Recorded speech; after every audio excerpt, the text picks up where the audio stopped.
Peace, peace, peace. Today is October 13th, 2020. I hope all is well. Please hit that like button. Please hit that subscribe button. It doesn't cost you a thing. So today's topic will be, how do you respond when confronted with information or truth that contradicts your core belief? How do you respond to information or truth that contradicts your core belief? Do you disregard the truth and still say, well, that makes me too uncomfortable, let me stick to what I've been believing all along, for continuity purposes, for strength purposes, even if what I'm standing on is falsehood? It's very scary to step outside of one's comfort zone, but you can't grow unless you step outside of that comfort zone. My brother Sensei always said that the human being is comprised of pleasure and pain. We gravitate toward pleasure, and underneath the umbrella of pleasure is comfort. So whatever makes you comfortable, you're normally going to go along with it. And you're going to stick to that script. You don't want to look outside of the parameters. That becomes your reality tunnel. So the reality tunnel creates blinders, and it creates non-peripheral vision. So whatever doesn't fit into the pre-existing belief system, you disregard it as false. And more importantly, it brings discomfort and change. People don't like change, even though change is inevitable. Change is the only constant in this universe. Everything else is suspect, but change is always going to be in the equation. But everything else is up in the air. So I think with us holding on to that core belief and being presented with something that contradicts that core belief makes us very uncomfortable. And we don't like to be uncomfortable.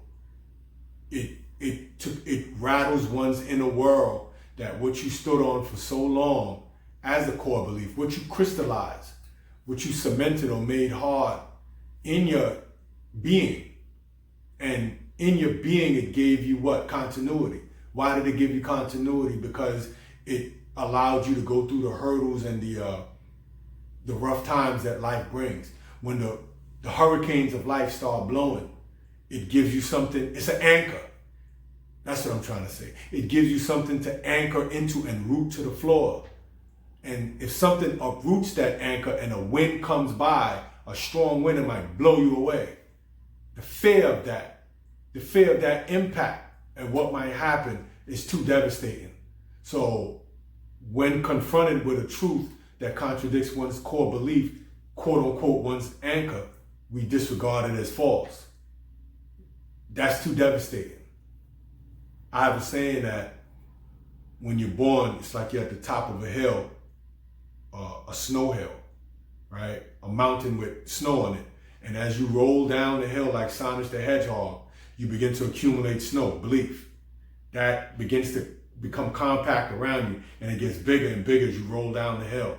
To unroll back up the hill and unravel everything that is compacted around you, that's very uncomfortable. You know, I know because I lived it. There's a lot of things that I stood on at one time. I come from so many schools of thought, and I found certain errors, but you don't throw the baby out with the bathwater. Keep the baby. But there's certain things in that water that you might say, you know what, this doesn't fit my paradigm, right? Not because it makes me uncomfortable, but it just doesn't work for me. It might work for someone else, right? So you eat the whole fish and spit out the bone. You eat the whole fish and spit out the bone. There's always some meat in there. You got to find the meat and then pick out the bones and fling it out, right? And just because it's a bone for me, it might not be a bone for you, right? Avocados are good for you, right? But as I got older, I became allergic to avocados. Every time I try to eat it, I want to bring it up, right? But I know that it's good for my body. I did all the research on it. When I was younger, I was able to eat it, but as an older man, I can't eat it no more. I can't hold it down. I don't know if it's the sliminess of it. When my body detects it going down in my throat area, it just want to earl it right up, right? But that doesn't mean that it's not a good thing to eat or to consume. You know, the benefits of it is exponential, but it just doesn't work for me. So that becomes a bone, not objectively, but subjectively for me, right? Then you have certain things that people reject that are objective truths, like what we call this word that we use as gravity. Gravity exists for everyone around us, right? We'll use that as a template. Now, you can say that it doesn't exist, but it does exist. Subjectively, objectively, it does exist, right? So you have certain subjective truths, and then you have subjective and objective truths. And you have to be able to differentiate between the two. You gather more data, you gather more information about the said topic, and you see how it applies, where it applies, when it applies, right? How it applies. You know, so this is all part of the journey of this thing that we call life. And as we gather information, you know, normally you try to, everything that you have is a circle. If you spot a triangle and it doesn't fit, you disregard it. But sometimes that triangle is needed to be part of your growth and development. It's building your totality. Like, for example, you have, I've said this before in my previous video, you have the known, you have the unknown, and then you have the unknowable, right? What is known is directly in front of me. This camera that's recording me, everything that's inside of my living room right now, this is known. What's going on 3 blocks down there is unknown to the unknowable. Excuse me. The unknowable is within me. It's something that I can only see the projection of the external thing, but I can never see what's inside of me. That's what I mean by the unknowable. So you have the known, the unknown, and then you have the unknowable within. You have to understand the dynamics of the three. It's like a trinity thing going on. This is also knowledge of self, but more importantly, knowledge of yourself. Because you have knowledge of self, which is the data and information of particular schools of thought. And then you have the knowledge of yourself. Like the avocado example that I gave you, that's knowledge of myself. That is not knowledge of yourself. It's subjective. It's two totally different beings, two totally different organisms that have proclivities for one thing and non-proclivities for another thing. So you got to understand yourself and where you stand in all of that.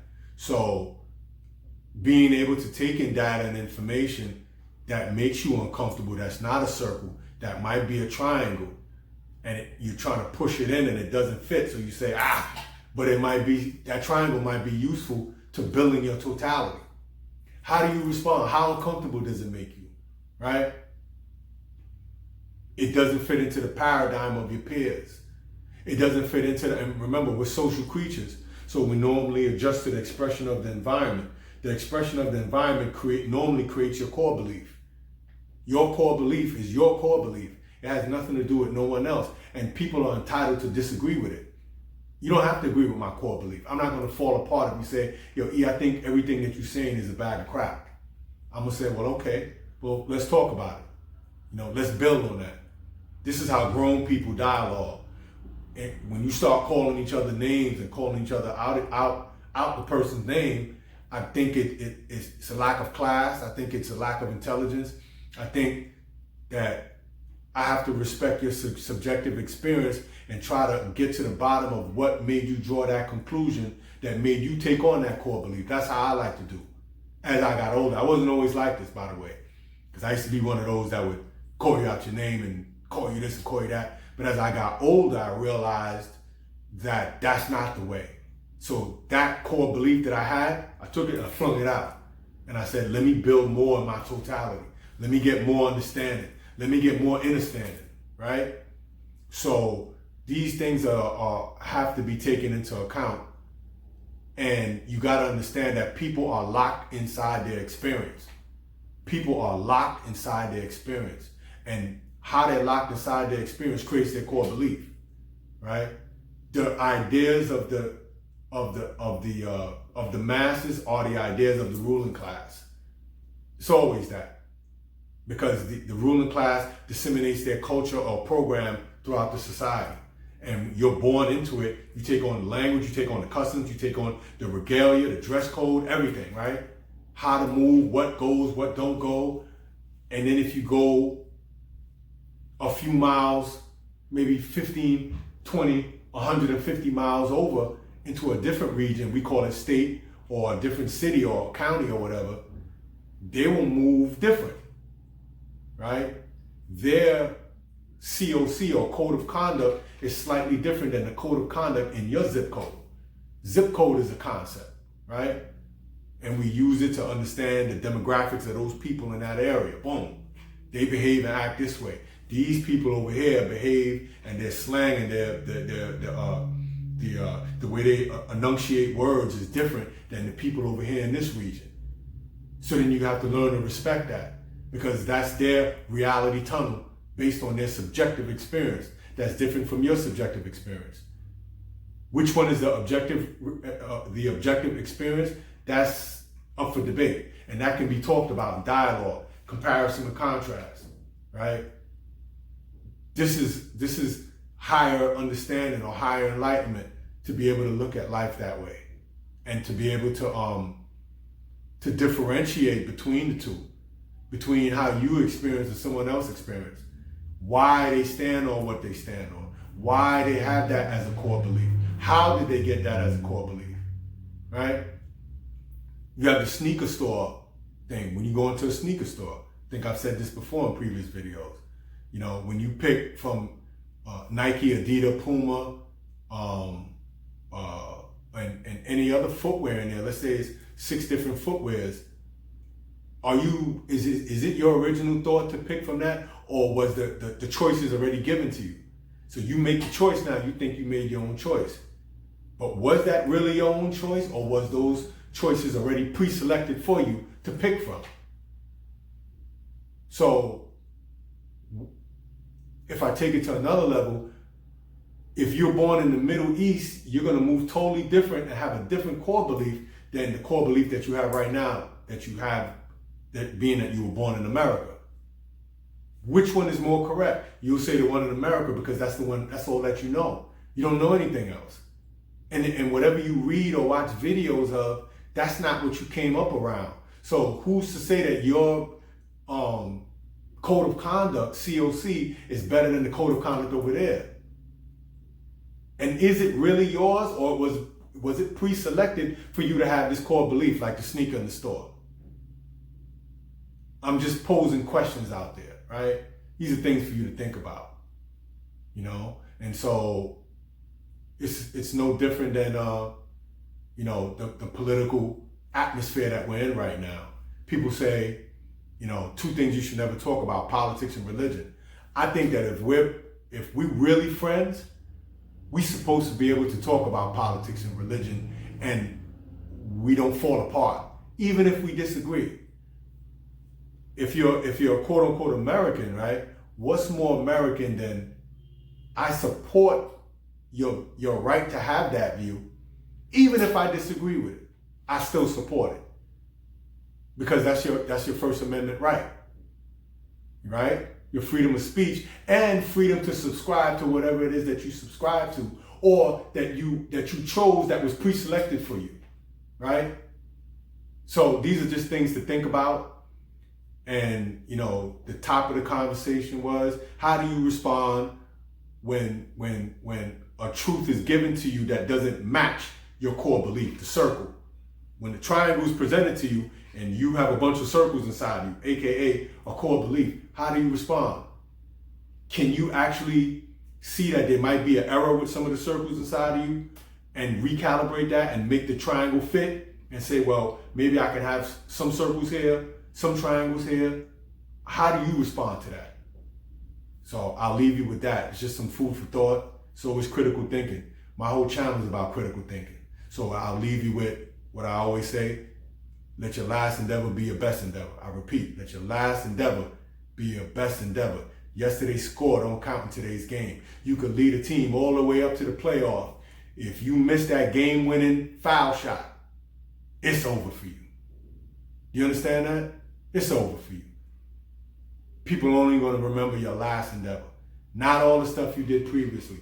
Yesterday's score don't count in today's game. And with that, salute. Peace.